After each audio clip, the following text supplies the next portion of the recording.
let's hop in right to the map that is coming with Operation White Noise. So, with Operation White Noise, we are proud to present to you today the new map, Tower.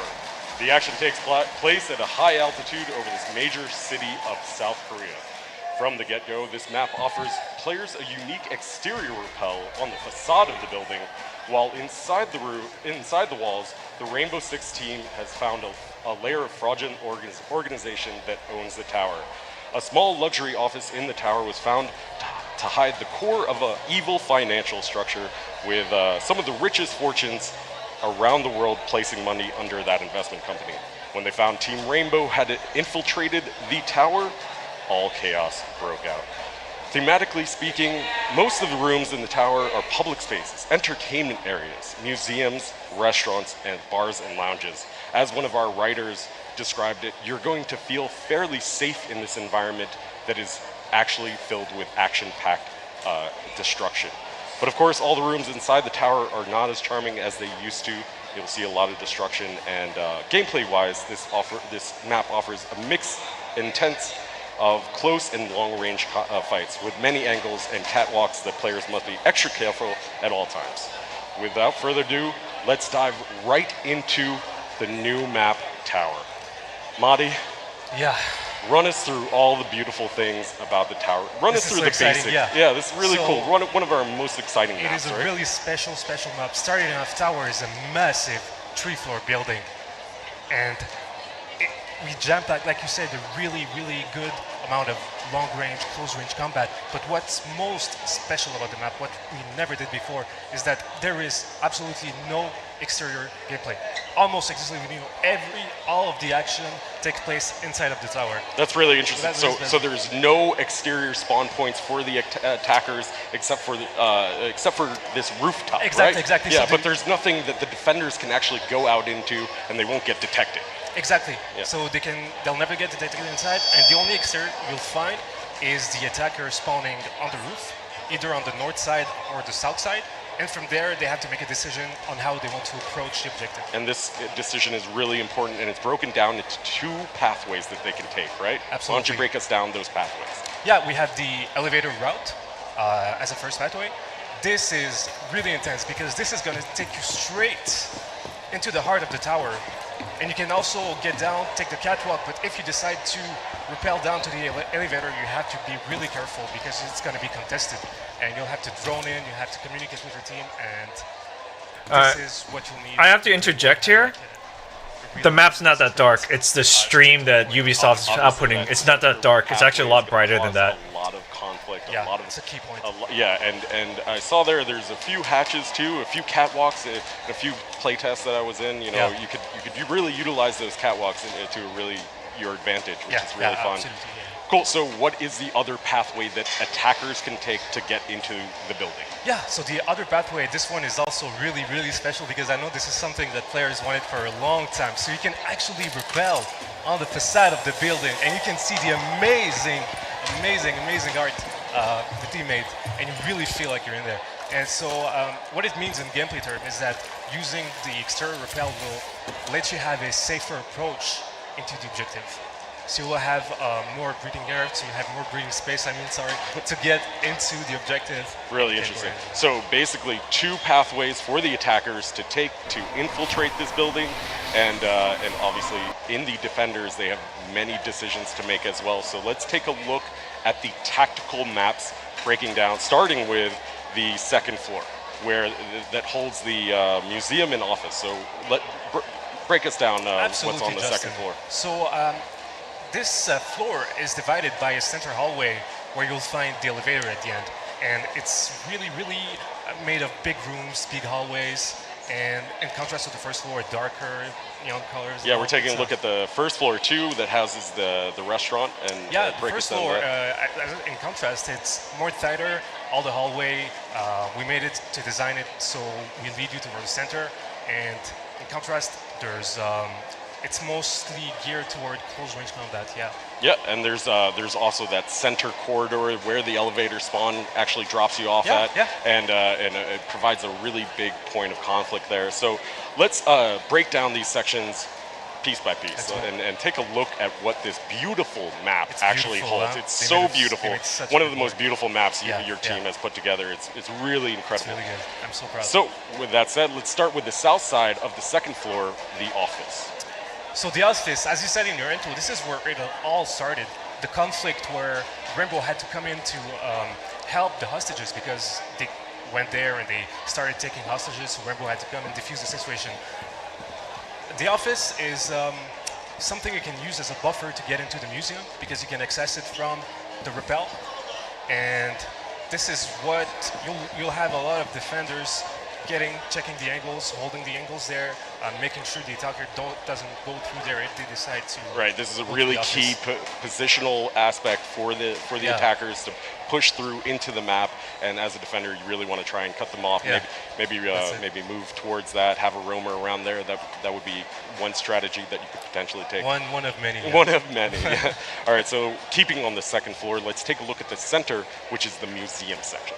Yes, the museum is very, very interesting because we have really dark lighting, but we also decided to make it so a lot of the rooms have these neon colors, and we also place them in a way that you can make these quick call-outs during game. So let's say you have like a part where it's purple, where it's red, where it's pink. During fights where you don't really have time to give a proper position, you'll use that as an alternative. That kind of visual intelligence is really key. And I was speaking with one of our writers, Farah, before coming on this trip, and she was saying that you can actually hear some history of Seoul, Korea, South Korea, from the museum. There's actually some historical content on the walls, and actually some voiceover that you might be able to listen to. We add. We love adding these kind of details. I think it adds more to the immersion, and you feel like you're really there. Yeah, and so playing off that feeling safe and welcome as a tourist in this area, but also very dangerous as you know, obviously there's going to be attackers and defenders roaming through that area. Yeah. Great, so with that, that concludes a look at our second floor. Now let's take a look at our first floor, where the restaurant pretty much takes up the entire area, right? Yes, the restaurant is, in contrast to the museum, there's more natural light color. There's more light in general, so it's easy. And in general, it's more thematic. It's this beautiful architecture that you guys have, and a lot of this conflict really centers around this central corridor, right? Yeah, this corridor, every single game, something's gonna happen there. Yeah. Whether you want it or not, something's gonna happen. Yeah, because there's that elevator drop down right there. Yeah. There's a whole bunch of It's hatches so right strong. around you. Yeah, it's so a strong. lot of key objective points right in that area. Really interesting. Now, when working on designing a map, where do you guys start in figuring this out? It's a really good question. So usually we start with either a strong thematic that we want to explore, or we go with gameplay intention. Usually what we do is we do our research, we look for references, we look for something that's going to be solid enough so we can base it upon, because Rainbow, we want to keep it authentic and realistic. Cool. Second, when we decided on that, we start doing like architect and building the map in 2D and figuring out like the flow of the layout, how is it going to be. And when we're satisfied with that, we jump into what we call 3D. So we start building the map in the editor, and we do several iterations, and if we like it, we keep it. If not, we start again. So you start from there, you prototype it, tweak it to finding that right recipe of creating conflict in a certain area, or creating a nice flow for attackers and defenders to move through this space. With that said, that brings us to the most interesting section of this map, the atrium. Break us down the atrium, which spans across the second and first floor. The atrium is really something we haven't done before, because we had the challenge of making a map with no exterior gameplay. So we had to come up with something, a recipe that would allow us to do that. So the atrium is pretty much our answer. And to do that, we have what you'll find in exterior. So we have long line of sight, vertical line of sights, and quick access from first to second floor. This is really a roaming field. You'll get there.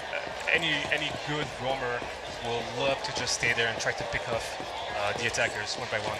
Really fascinating area, because you're going to have that transitional space for the roamers. You're going to be able to have some really interesting gameplay as a defender, in that space, as we mentioned before, there is no outside for defenders. Yeah, no outside. They they can't, they're not going to get detected in this area if they want to try and breach out of it. So with that said, let's take a look at some of the gameplay footage as we sort of talk about this map a little bit further. Sure. Simon, in your gameplay playthroughs, what did you think of this map? It's really an amazing map.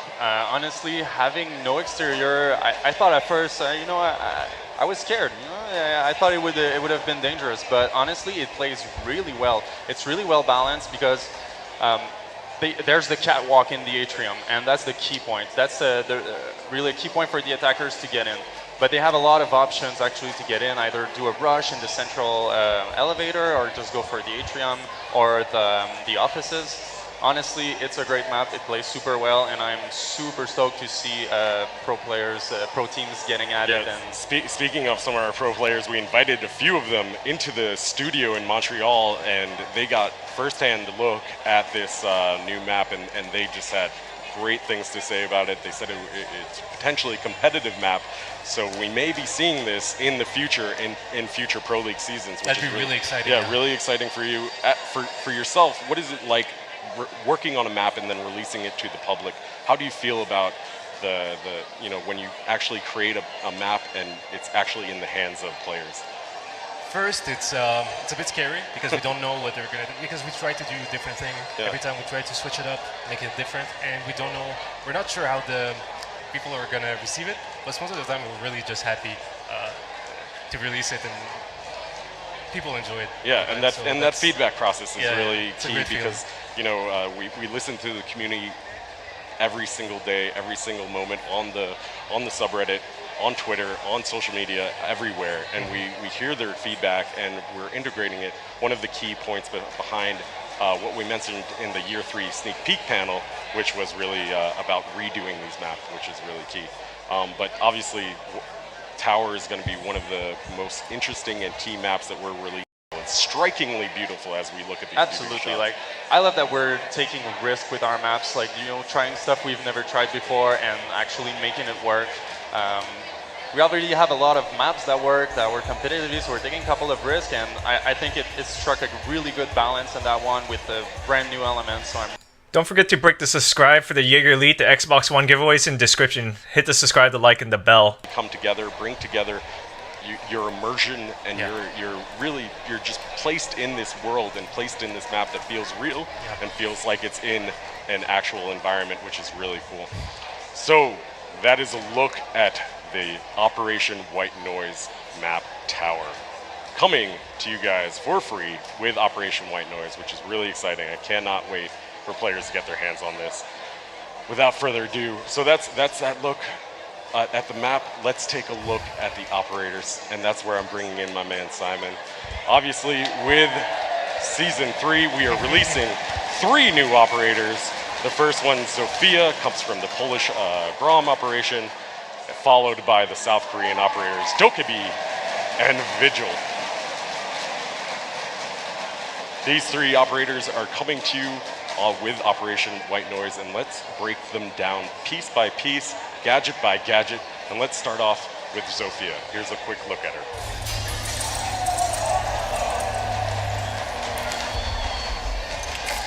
I decide when to restrain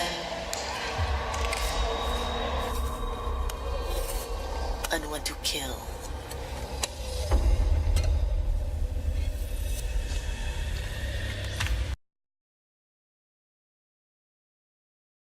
Only the best call the shots.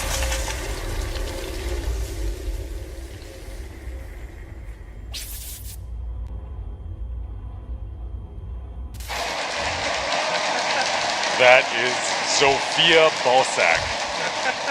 Amazing. amazing. Clearly, Zofia is the sister of Ella, the older sister. She is more decisive, more resilient, and more experienced in her work. She actually joined Team Rainbow to connect closer with her sister Ella, and we cannot wait to break down her gadget. Simon, let's take a look at it and tell us what your game design intentions were behind Zofia. So with Zofia, we wanted to make a really strong pusher, an aggressive, entry fragger that has a lot of tools at her disposition. Absolutely, and so it comes with two kinds of ammo, and absolutely, it comes equipped with the KS-79 Lifeline, which is a dual barrel grenade launcher. And yeah, so as you were saying, she has two types of ammo. The first type being an impact grenade that will destroy soft surfaces. And the second type of ammo is proximity proximity grenades. So as you can see, she uses the impact first, and then the concussion, so she can get the entry frag. So clearly, this is she shares a little bit of similarities with Ella. And what other kind of similarities does she share? Well, you know, since they are sisters, you know, they are. Well, right now what we're seeing is that she is able to get herself back up from DBNO with 1 HP. The crowd is going crazy for that. They're going crazy.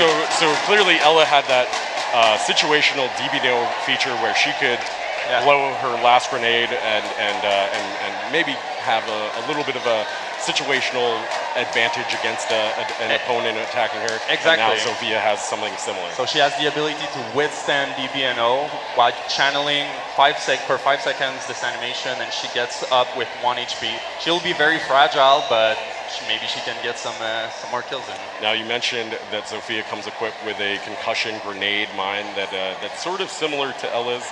But she also shares something similar, like even closer to Ella, when like some kind of special ability happens. Absolutely. Right? So since they are sisters, they are each resistant to each other's abilities. So the effect of Ella's mine will be shortened drastically, and vice versa. Ella herself will not be affected as strongly by her proximity or concussion grenades. So they're less affected by each other's gadgets. Exactly. And that's really cool, tying in a little bit of that storyline with Ella and Zofia, which is really cool. Exactly, they are each other's soft counter. Yeah, so that is a quick look at Zofia's gadget and her special abilities. So let's take a look at her loadout. So she is a 2-speed, 2 armor. We felt like this was the right spot for her. We didn't want her to be too aggressive, but we also wanted her to be resilient. So she can take a little more in. A little bit of a beating, but yeah, exactly. But she's also not like a super roamer. But she comes with that utility, as you were saying. And exactly. let's take a look at her primary and secondary weapons. So she comes equipped with the LMG-E, which is a LMG with a 150 bullet magazine. She comes with the M762, which is a more standard assault rifle with a 30 mag capacity. And she also has the PR-15, which is Ella's pistol, which comes equipped with the red dot sight. So both Ella and Zofia are going to be a force to be reckoned with this secondary, with the red dot sight, and a gun. Zofia comes with a LMG with 150 Yeah, bullets. she can lay suppressive fire all day. So a ton of utility with this operator. Let's take a look at some of her gameplay footage in action and what it kind of looks like. So, Simon, how do you feel as though Zofia is going to play in Pro League? I think it's going to be interesting to see with what operator the teams replay. Just want to let you know it's not that dark. It's just Ubisoft stream makes it look dark, so it's not that dark. And don't forget to subscribe for the giveaway in descriptions. Speed and explosiveness as Ash has, but she also brings more utility, which could be very useful in a lot of situations. Yeah, so it'll be interesting to see how Ash mains may switch over to Zofia. Maybe they swap between each other, and maybe depending upon the strategy of the defenders, maybe they switch over to Zofia. Yeah, exactly. And our 2 impact grenades are able to take out barbed wire. So we know Ash uses a lot of her explosive grenades for barbed wires. Well, Zofia can bring that to the. Yeah, absolutely. And one of the key things in Pro League that we've seen is that those barbed wires becoming so key at slowing down enemies, and even those traps do her impact grenades blow up traps as well. Exactly. So it'll be interesting to see if they think it's an interesting choice to trade a little speed for utility. Yeah, and I think with her strong loadout, with her LMG and AR, it's going to be really interesting to see Yeah, how and- she plays out. And one more thing to note is that she can be quite the playmaker because her concussion grenades can actually bounce off walls, so you don't have to expose yourself to get a concussion grenade in. So if you know like the defender is hiding behind a cover, you don't even need to expose yourself. You try to do a little trick shot with the door frame, and then you get in and you grab the frag. So super utility. You don't even need to see the opponent to shoot her grenades in. Exactly, which is and really cool. as we just saw, it's really proximity based. So as soon as the proximity grenade flies near the defender, it will explode instantly. And then it'll hit multiple defenders. And right? it will hit multiple defenders and even herself if she gets caught in the radius, just as Ella's with her mines. Yeah, and we're noticing that it's a similar effect to Ella, but slightly different. Is about the same time length that it lasts. It's about the same length. We wanted to have like this kind of like a wink at her sister. They're really like connected, and yeah. Yeah, and I think even they have a few voice lines together that you might be able to hear if you're playing as Zofia and Ella's in the game too. Yeah, that's pretty awesome. I think the narration team had a lot of fun with that and put a bit of playfulness into the game, which is really Absolutely. great. Yeah, really great. So that is a look at Zofia, and let's take a look at our next operator, Vigil, that is coming with Operation White Noise.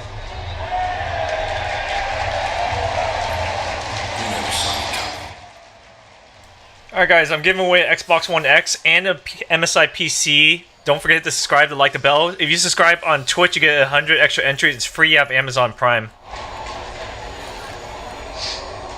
I'm in everyone's blind spot.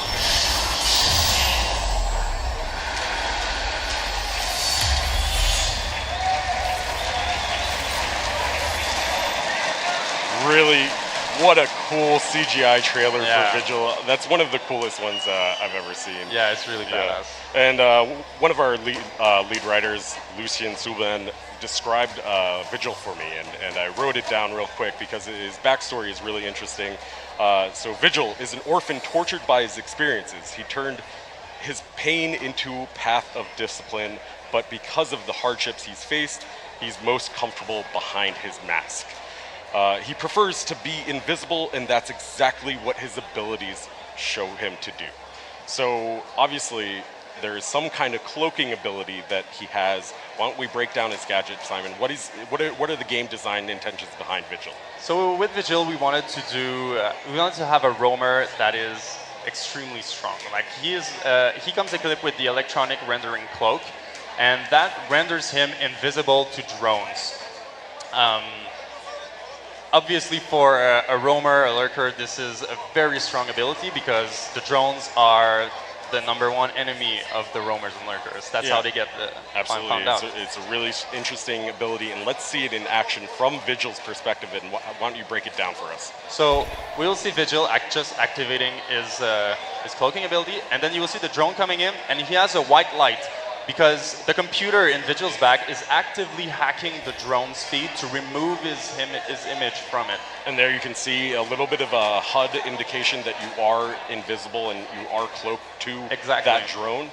Additionally, it works, I noticed a timer bar for the ability icon. How does that work? Yeah, it works on the cooldown similar to Caveira's, so he can use it, stay in it, he can move around, and then that's it. When it runs out, it has to refill up until he can use it again. Now, let's take a look at what that looks like from the attacker's perspective while in the drone view.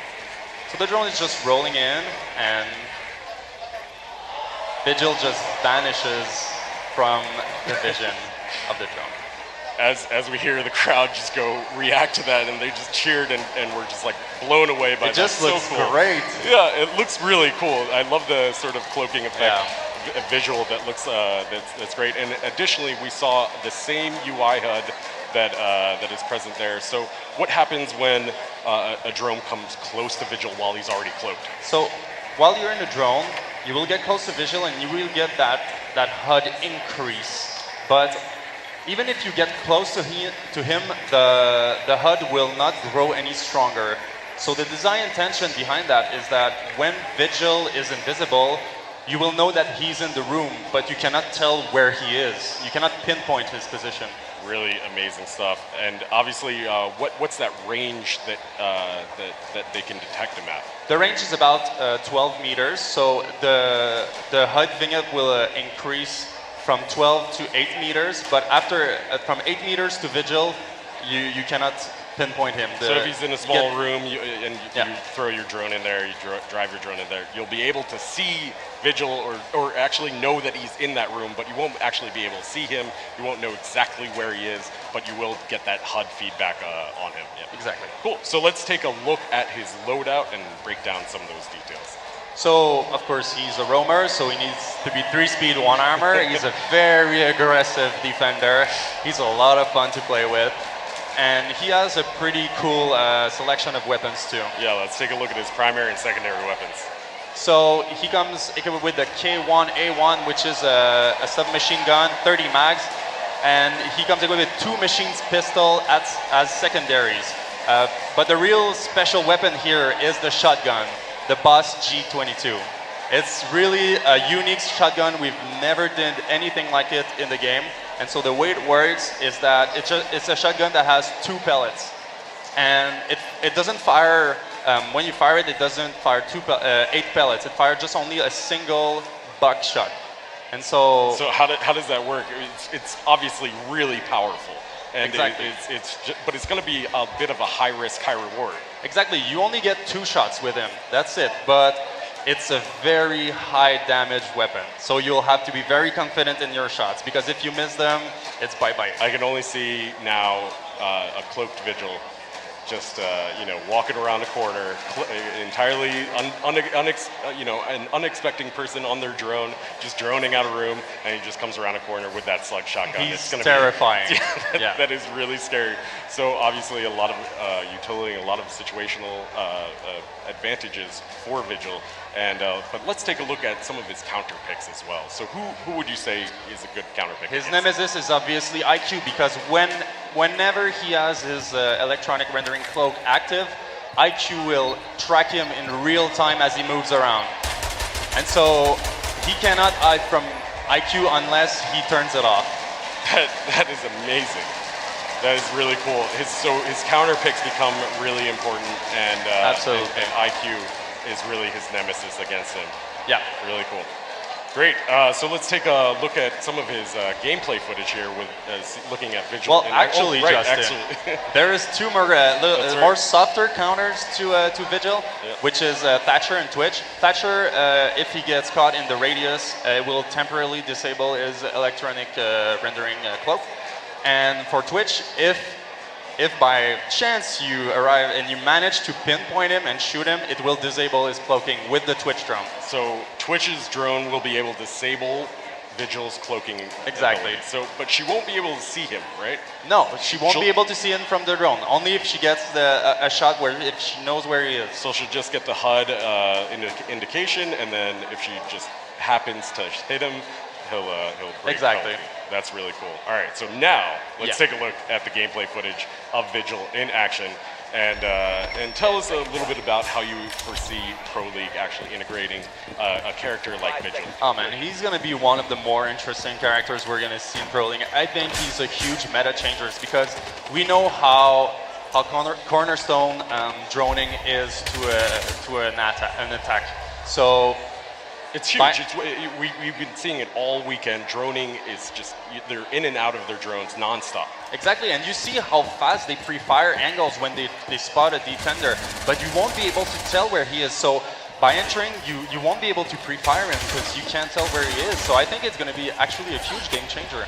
I feel like he's going to have a lot of harassment ability where he is just hiding out in a room, and an attacker throws their drone in and just gets that HUD notification, and they just freak out. They're just like, all right, he's in there somewhere. Exactly. I don't know where, but he's in there somewhere. Exactly, and that's what he brings to his team, basically. It's making the attackers lose time.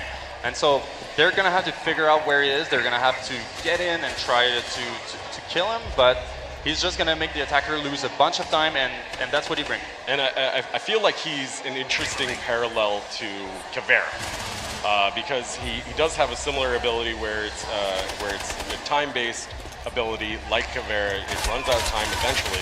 Exactly, and that's what he brings to the team. It's kills and losing time. Yeah. Do you think we're going to see another Caveira with him? I don't know. I think Caveira plus Vigil might be a little overkill. I don't know, but I mean, I would be terrified playing against that. Yeah, I'd be a little afraid as well. Yeah. Obviously, a really interesting operator with Vigil, and now let's take a look at our third and remaining operator, Dokaebi.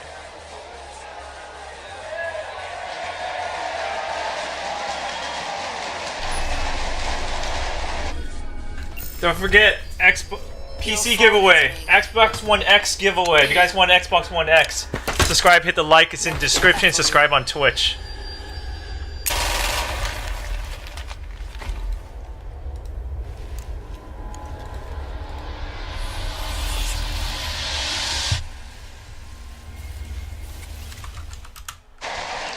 The crowd is going crazy here for that trailer of Dokaebi, one of our most interesting operators that we will have ever released. It's a really game-changing operator. And before I get into her gadget, I'd like to just read a little bit of her backstory that was provided me by Lucien again. Thank you, Lucien, if you're watching. Dokaebi is a driven hacker who never really fit in with conventional military structure. She was used to doing things her way, but her technical savvy made her an asset on the modern-day battlefield, and an unexpected threat to any enemies facing her. So, Simon, what were your game design intentions behind Dokaebi? Break down her gadget because it's very unique. So we wanted to have an attacker that's really focused on intel. So she comes equipped with this tablet, and she has this ability called Logic Bomb. And when she activates this ability, it makes all of the defenders' phones ring. So how does, that sounds pretty insane. How does she actually do that? Let's take a look from her perspective. Yeah. So you'll see she will activate the Logic Bomb. And then on her right, she can hear that there is a defender. And you see Valkyrie was attempting to shut down the ringtone that Dokaebi was making her cell phone play. So after she does that animation of making everybody's phones ring, you're on the defender side, you actually have your phone ringing. Exactly, you can hear it. It's really distracting. So let's take a look at that from the defender's perspective. And why don't you break us down? Exactly, now you can see that the phone is ringing, and Vigil, panicking, tries to turn off his phone, and that's how it happens. But it's an important decision to take as a defender to say, do I turn off my phone or do I keep it ringing? Like, do I take this time where I cannot shoot back and I cannot defend myself? Yeah, so she's really the ultimate troll in terms of just getting people's phones to ring, and you actually have to spend time to turn off your phone in a similar way that you have to make that decision with Legion, or do I continue to fight on, or do I take out that pin, or do I just continue to let my phone ring, or spend the time to actually hide and turn it off? Yeah, it's a big decision to make. Now, there is one other ability with her hacking Logic Bomb and that comes into play. It's really kind of a game changer. Awesome. Why don't you run us through it? So you will see Dokaebi.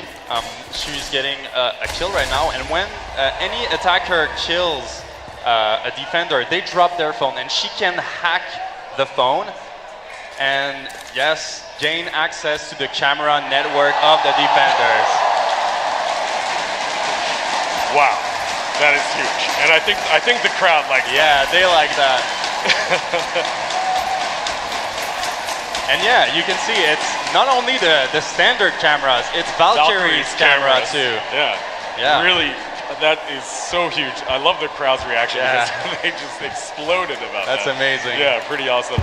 Now, let's take a look at that from the defender's view. What does that look like? So say you're a defender, you're watching your cams, trying to get a call out for your team, and then Dokaebi hacks into the network. She will get that signature image in your face, distracting you, trying to make call outs, and that's how you know your network has been compromised too. Yeah, absolutely. That's really kind of an awesome little feature there for Dokaebi. I cannot wait to see how players utilize that amazing gadget. Really absolutely. Really incredible. All right, let's take a look at her loadout here and run through that. So she is a 2-speed, 2-armor attacker. and she comes equipped with a great selection of weapons. Let's take a look at those primaries and secondaries, yeah. So she comes equipped with the MK14 EBR, which is a DMR. It has really great recoil, high damage, and she shares the other weapons of Vigil. So the super awesome shotgun and the two machine pistols, the SMG-12 and the CZ-75. She also comes with smoke grenades and claymores. So strong loadout, strong unique gadget. What are her? What is really her nemesis against her? Actually, she's a pretty good counter pick against another operator. Exactly. Right? This is a straight counter pick to Valkyrie. You'll have to think twice about bringing Valkyrie, and if you do decide to bring her in, where will you put your Valkyrie camps? Because if she does get to hack into the network, you can get all of your positions compromised, and it can make your defense absolutely collapse on itself. Yeah, and then you have a really important decision as a defender: do I blow out all my cameras, or do I just have them have that intel? Exactly. And for Valkyrie, sometimes that long range camera throw is kind of outside of the range of a certain location. So whether you have to make that decision too. Do you throw it outside? Do you throw it closer to the bomb site where you can actually get to it and shoot it if necessary? So a lot of decisions on the it's going to be so interesting to see how it plays out, because as always the players will impress us with what they come up as strategies and counter strategies. They always come up with better strategies. Absolutely. Yeah. Speaking of that, she does have a few counter picks, so let's take a look at those, right? So basically, when she uses the logic bomb ability, it does not make Echo's cell phone ring. Echo is exempt from that ability. He is immune. He's too high tech. And IQ, when the defender's phone are ringing, she can and the defender is trying to stop his phone from ringing, she can see the outline of the phone in his hand. That's pretty cool. So if you really have a good timing with your IQ, you can really pull off some really cool coordinated plays. So an interesting thing where these really high-tech operators are bringing a lot to IQ as a potential counter. Absolutely. Yeah. IQ is going to be able to counter everyone. Yeah, absolutely. So with that said, that is a look at Dokaebi. Let's take a look at her gameplay footage real quick.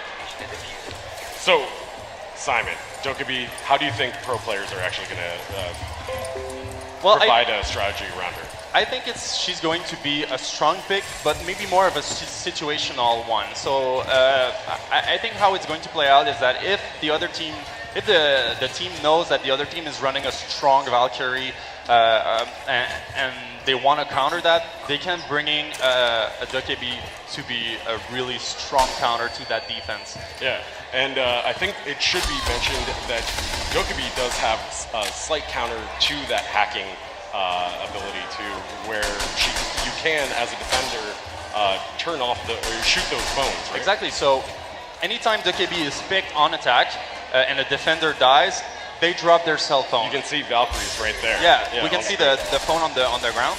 And as a defender, you can try and deny the hack by maybe taking a risk, exposing yourself, shooting down the phone to make sure your camera network doesn't get exposed.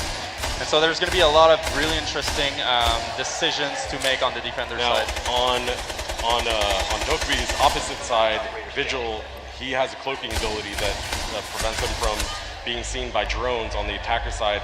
Does he get seen by hacked cameras? Yeah, so when the attackers hacked into the system and look through the cameras, Vigil is going to stay invisible to those hacked cameras, so he stays immune to that. Really interesting gameplay between these two operators that we're releasing now, where one has one ability and it can be countered against Dokaebi as well with his ability. Exactly, like really Vigil cool. is just a ghost to all terms of electronic watching, like either drones or cameras. Do you think she's going to be one of those must picks that come into the Pro League?